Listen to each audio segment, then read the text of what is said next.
All right, happy Tuesday. Good morning. Today for phonics, we're only doing page 235. You may turn your page over and put an X on page 236. All right, let's look at the instructions at the top of page 235. Read the words in the box. Then write 2 words that belong under each heading. Okay, so let's start by reading the words in the purple box. Ready? Rewrite, dislike, hot, little, reread, undo, cold, dear, dear, disagree, unhappy, small. So the top says words that mean the same thing. So we're going to look for synonyms. We're looking for 2 words in the box that mean the same thing. See if you can find 2 words that mean the same thing.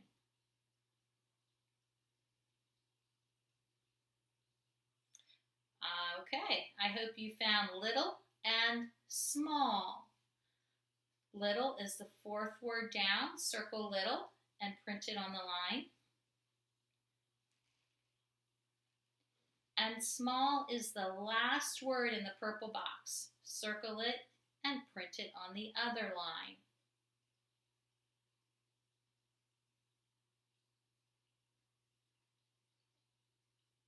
So where under words that mean the same thing, you should have written little and small. Okay, then you're going to go down to words that sound the same. So you're going to look for 2 words in the box that sound the same. Remember, if you can't find it, skip it and come back to it at the end. Then we have words that are opposites, words that begin with dis, words that begin with un, and words that begin with re. Okay, so like I said, go ahead and finish this on your own, and when you're finished, we'll come back for math. Bye, guys. All right, guys, we're back on pages 309 and 310 for math. And before we start, I want to go over the shapes with you. So remember, these are solid shapes. They're not flat like our plane shapes. First one is a cylinder. Remember, it has 2 circles, 1 on each side, and then it's curved. Around here is curved. That's important. They're going to be using that word in our math lesson today, curved. Okay. We have a cone, and the reason I didn't wear it yesterday or today is I put paper on the bottom because a cone does a geometric form or shape would have a flat bottom. So there's my cone. Here's my pyramid. Remember, I've got a square on the bottom and then a triangle on each side. My sphere, which looks like a ball.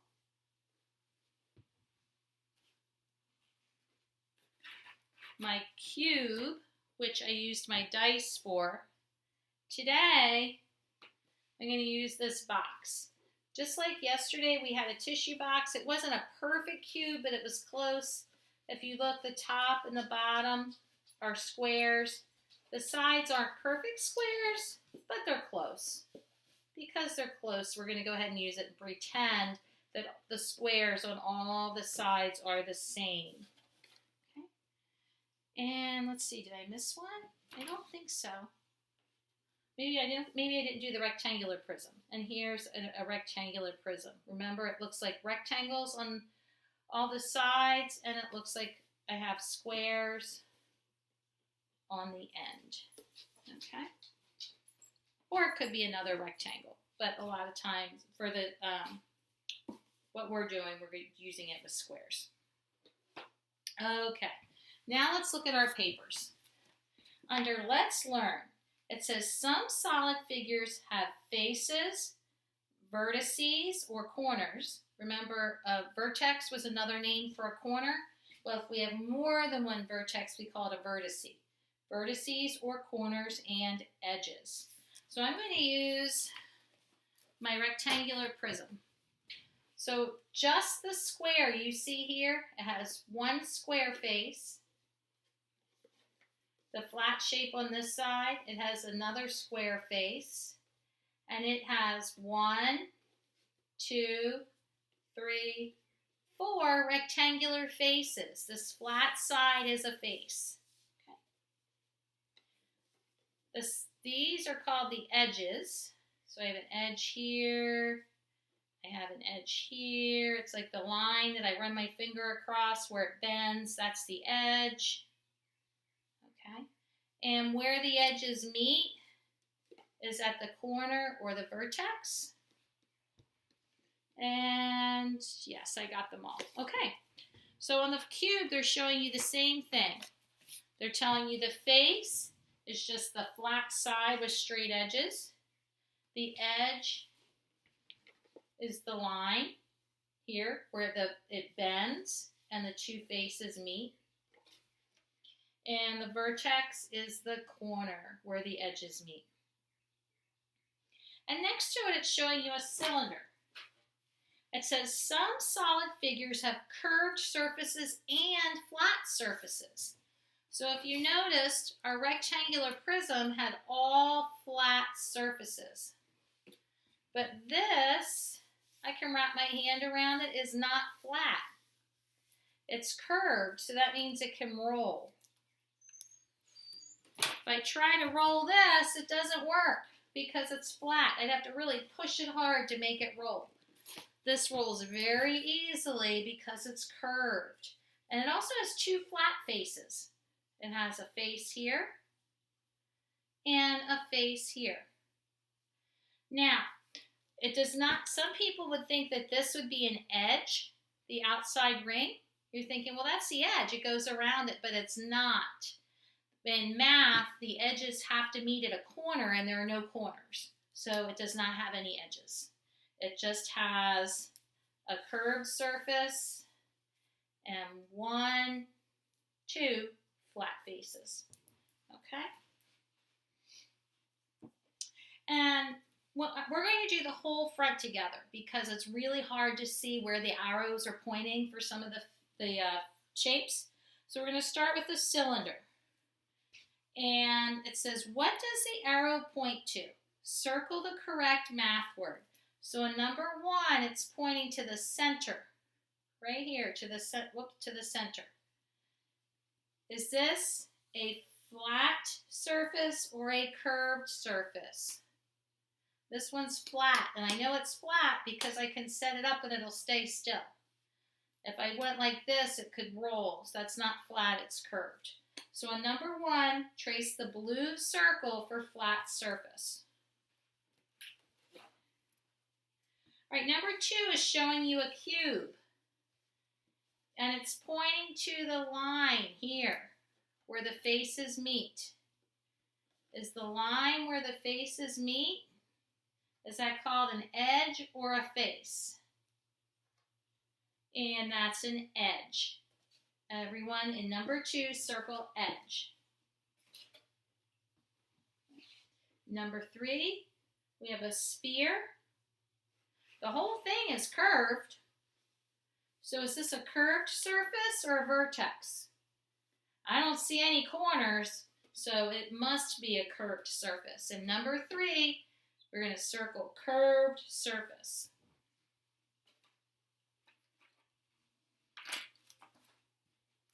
Number 4, we have our rectangular prism, and it's pointing right there, where these 3 edges come together. These 3 edges here, here, and here. Okay? That's called a corner, or the other name is the other name for corner, vertex or face. I hope you remembered vertex, so in number 4, circle the word vertex. And this is why I put the paper on for number 5.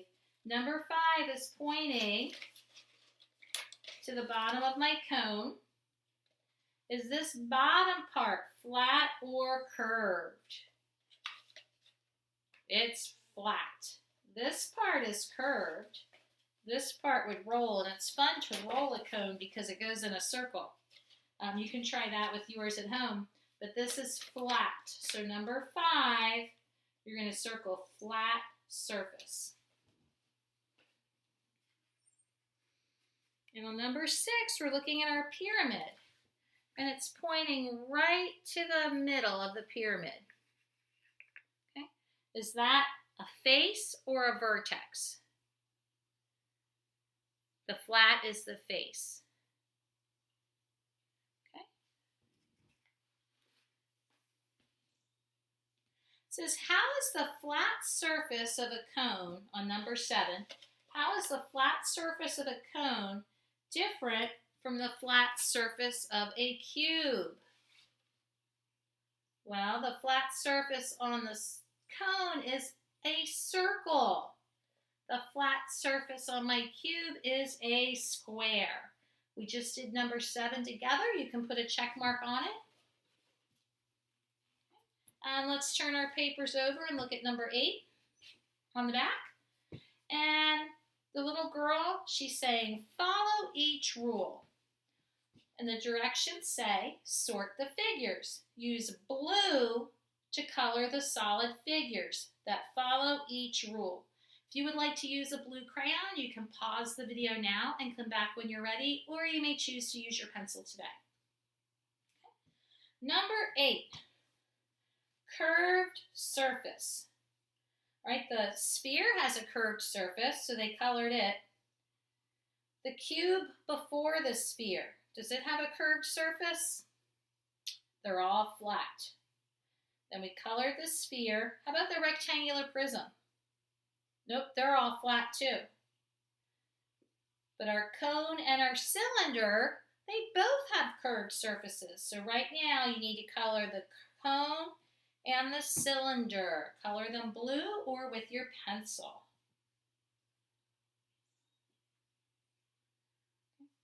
And on the back, you're going to color either 3 or 4 of your shapes for each one. There will be either 3 or 4 correct answers for each problem. Let's go down to number 13. Color to show one way to sort solid figures. And the rabbit's telling you there's more than one way to sort. And we know that because in 8 we sorted by curved surface. 9, you're going to sort by vertex. 10, you're going to sort by edges. 11, you're going to sort by flat surfaces. And 12, you're going to sort by faces. Okay? If it's all faces, not if it has a face, but number 12 is tricky if it's all faces. So I want you to do number 14 first before you do number 13. Tell how you sorted the figures. I sorted by blank. I want you to write how you're going to sort them and then go back and color them in to sort them. All right? So when you're finished with this, come on back and I'll see you for English. Bye, guys.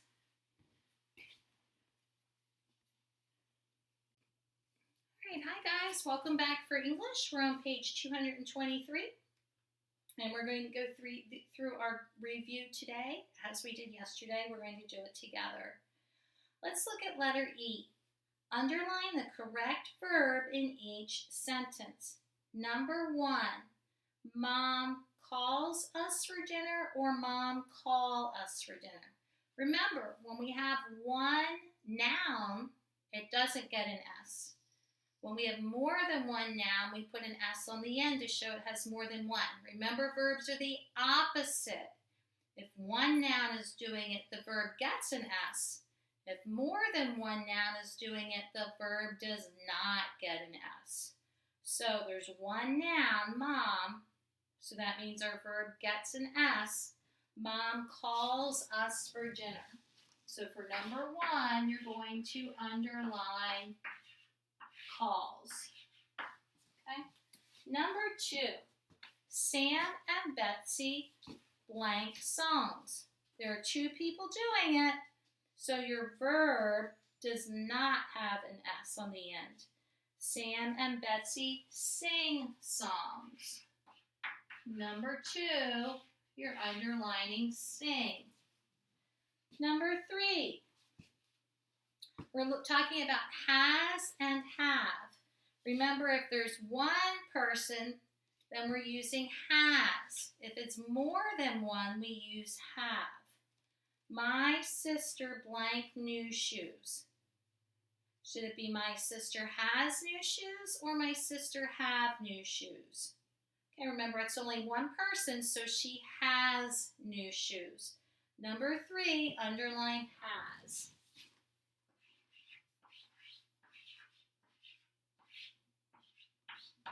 Number 4, Tate and Jackie blank a cat. Okay, now there's 2 people, so should it be Tate and Jackie has a cat or Tate and Jackie have a cat? Remember, when there's more than one, it's have.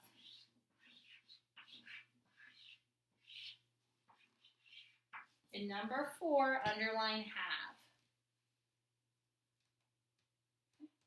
In number 5, remember we put ed on the end of a word to talk about it happening in the past. So number 5, should it be I talked to her yesterday or I talked to her yesterday? Well, if I talk to her, I'm doing it now, or I will do it. So it's going to be talked. Remember, we put an ed on the end to show that it happened yesterday. Number 5, underline talked. Okay, number 6. Okay, remember, if we see something, we see it now or in the future. If we saw something, we already saw it. It happened in the past. Number 6, Nat see a movie last night or Nat saw a movie last night. It was in the past, so we're going to underline saw. Number 6, underline saw. Number 7. Remember, we use am when we're talking about ourselves, is if we're talking about one person, and we use are if we're talking about more than one person. So should it be, I am very tall, I is very tall, or I are very tall? I hope you said am. In number 7, underline am because we're using it after the word I. Okay. Number 8. Should it be 2 frogs am in the pond, 2 frogs is in the pond, or 2 frogs are in the pond? Remember, we use are if we're talking about more than one, so 2 frogs are in the pond.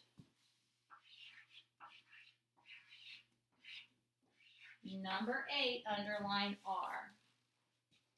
And number 9, we use was with one noun or were with more than one noun. Both were happening in the past. So should it be the car was dirty or the car were dirty? Remember, we're only talking about one, so it's going to be was. In number 9, underline was. I'll give you a minute in case you got behind to finish underlining the correct verbs.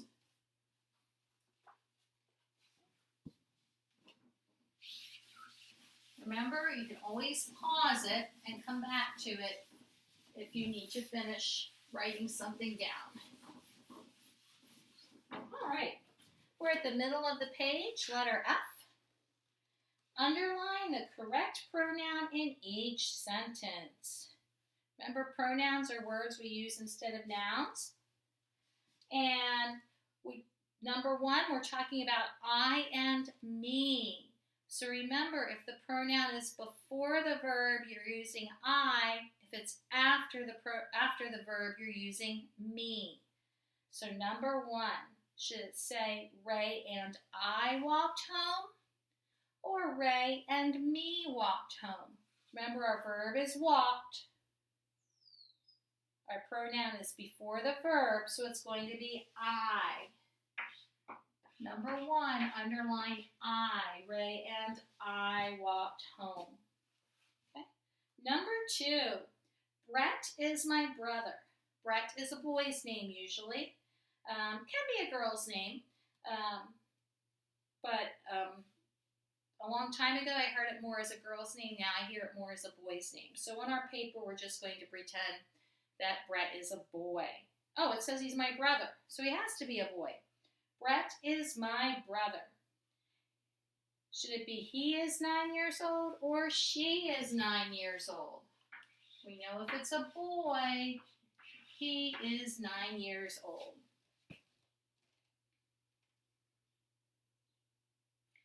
Number 3, I lost the ball. Should it be I found they in the backyard or I found it in the backyard? Which word would you use to refer to a ball?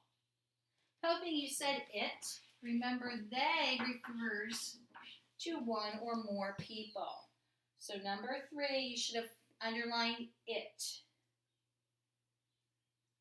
Number 4, the dogs are thirsty. Should it be we are drinking water or they are drinking water? Remember, we're talking about dogs. And even though it might be fun to pretend you're a dog, you're not. We're talking about the dogs, so they are drinking water. You would also be drinking water if you used we. Okay. And at the bottom, we're going to do it the same way we did yesterday. We're going to match things up. It says draw a line to match the words in the first list to their contractions. I'm going to read the list, and then I'm going to let you match it up on your own. Okay, so our word pairs are did not, it is, I am, were not, they are, I will. And the contractions are weren't, I'll, didn't, there, I'm, it's. So go ahead and finish this on your own, and when you come back, we'll be ready to talk about Hawaii.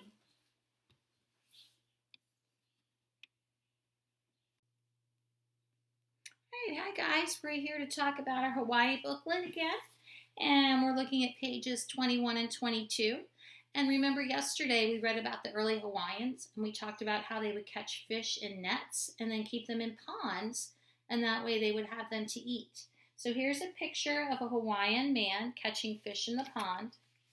And every year I have people giggle because they think he's not wearing pants. But this would be like the edge of where your underwear would go, or his bathing suit would go, or the clothes he's wearing. So that's not his bottom.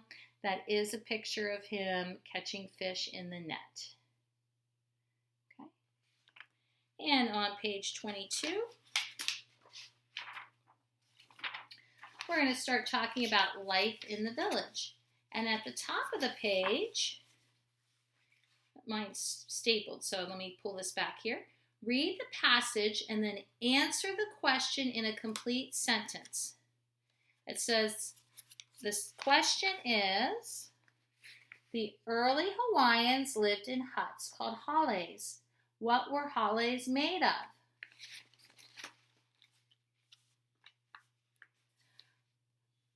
Life in the village. Okay, so we're going to read about life in the village.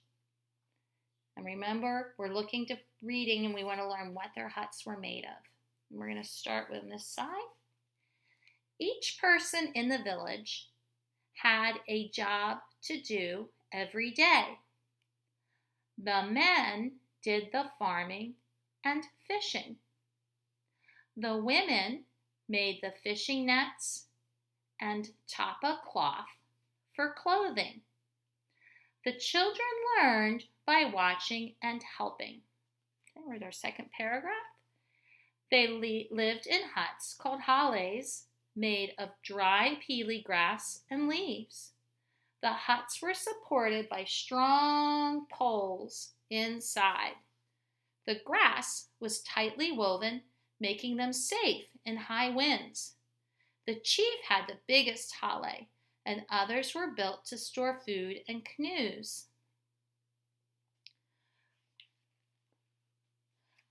The hukilau were in the third paragraph.